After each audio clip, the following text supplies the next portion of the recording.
Мына кабачкидің рулетіне керегі осындай кабачкилер, біреу, екеу, және жұмыртқа, 4 жұмыртқа керек, плавленый сыр, мінекей балқытылған ірімшік, сұйық несіне жағуға арасына чеснок, чесночный соус жасаймыз, сосын тұз, бұрыш дәміне қарай. Кабачкиді теркадан өткізіп алып, жаңағы бір кабачкимізді аз болса 2 кабачкимізді теркадан өткізіп аламыз жақсылап. Сосын мына жердегі 4 жұмыртқаны осының ішіне жарып араластырып жібереміз. Болмаса бір ыдысқа өздерін былғап алып құйып жіберуіңізге болады. Сосын тұз шамалап бұрыш қосып.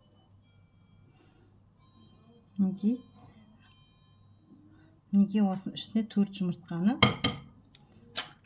құйып жібереміз. 1, 2, 3,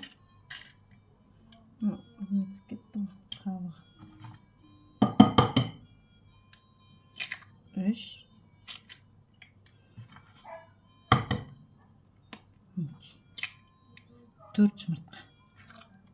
Енді осыны тұз қосып араластырамыз.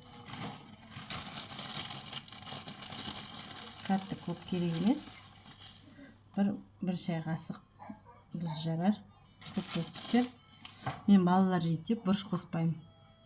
Енді жақсылап вилкамен араластырып алуымыз керек біз қазір.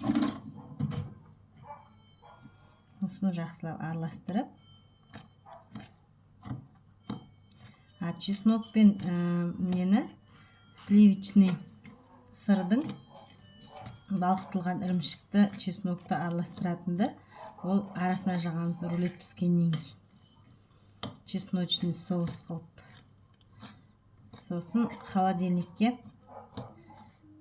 1,5 сағаттай, 1 сағаттай қойып, жаңағы кабачкидің ішіға араласпаған жерлер 1 сағаттай қойып қатырып аламыз. Содан кейін бар рулетті тілей беруімізге болады. Өте дәмді болып шығады. Кабачоктар баклажан сияқты чеснокты жақсы көреді. Тұздадық. Сіздердің бұрыштауыңызға болады.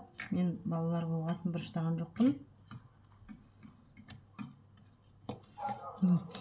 Ең басты жұмыртқа бастарын біріктіріп ұстап тұр. Қазір духовкаға пергамент қағаз жайған. Соған осыны салып жаямызда 180 градуста 20 минутта пісіріп аламыз. Тұзы араласты деп ойлаймын жаңағы. Ең бастысы тұзы араласу керек бұрышымен. Жұмыртқа онсыз да піседі. Балаларға арналған кабачкидің ең оңай рулеттің түрі. Тез дайындалатын. Көп қиындығы жоқ. Арасында ірілеу кабачкилер де кетіп қалыпты. Тында қалмайды, бәрі піседі бірге.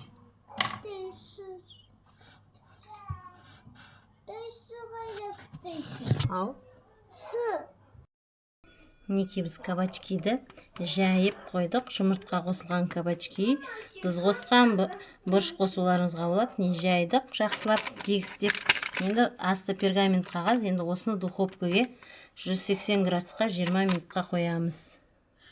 Плавленый сырды, балқытылған сыр. Соны арасына жағамыз. Сол үшін оны салып аламыз бәрін.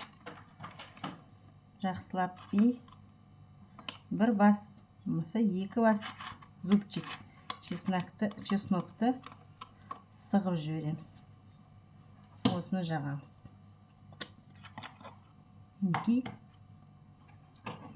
Мындай чеснокты сығатын немен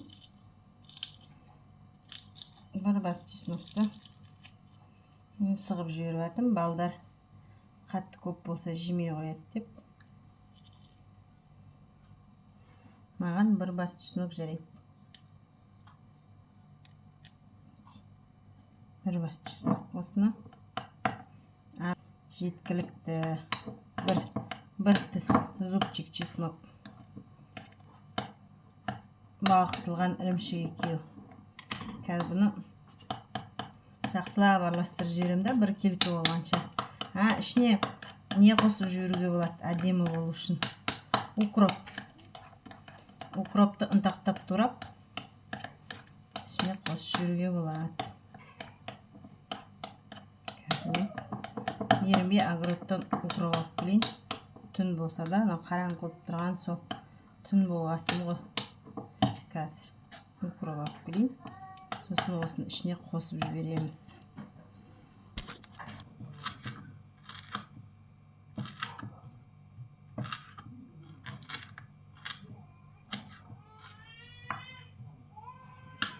Сосын соны салып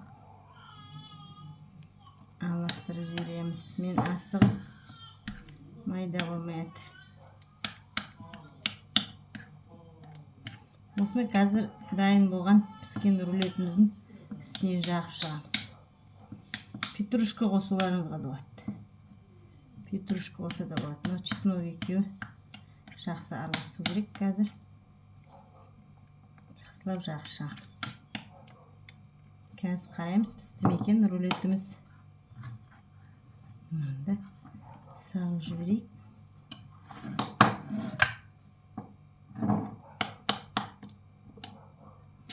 Рулетіміз пісті ме қарап жібереміз. Соның бетіне жаға қоямыз осыны. Жақсылап жаңағы рулетіміз пісті ғой мінекей. Жұмыртқамен бірге. Соның бетіне жақсылап жағып шығамыз да, ораймыз рулет қылып. Сосын холодильникке салқындатып аламыз да 1 сағатқа қойып қоямыз. Ерінбей дұрыстап, түзулеп бүкіл жеріне жағып шығамыз осының. Қазір 4 пішті рулетіміздің сосын салқындатып, орап, пищевой пленкамен сыртынан буып, қатылап қысып, холодильникке қойып қоямыз 1 сағаттай. Мінекей, жаңағыдай укроп қосқан чесночный соусымыз, балқытылған сырды, сливочный сыр балқытылған. Соны мынаның бетіне жағып шықтық. Бүкіл жеріне жағып шықтық. Енді осы рулетті орау ғана қалды. Мен бір қолмен сізге түсіре алмаймын. Оны орап, пищевой пленкамен қаттырақ қысып, холодильникке салып қоясыздар. Сосын кесіп жей бересіздер.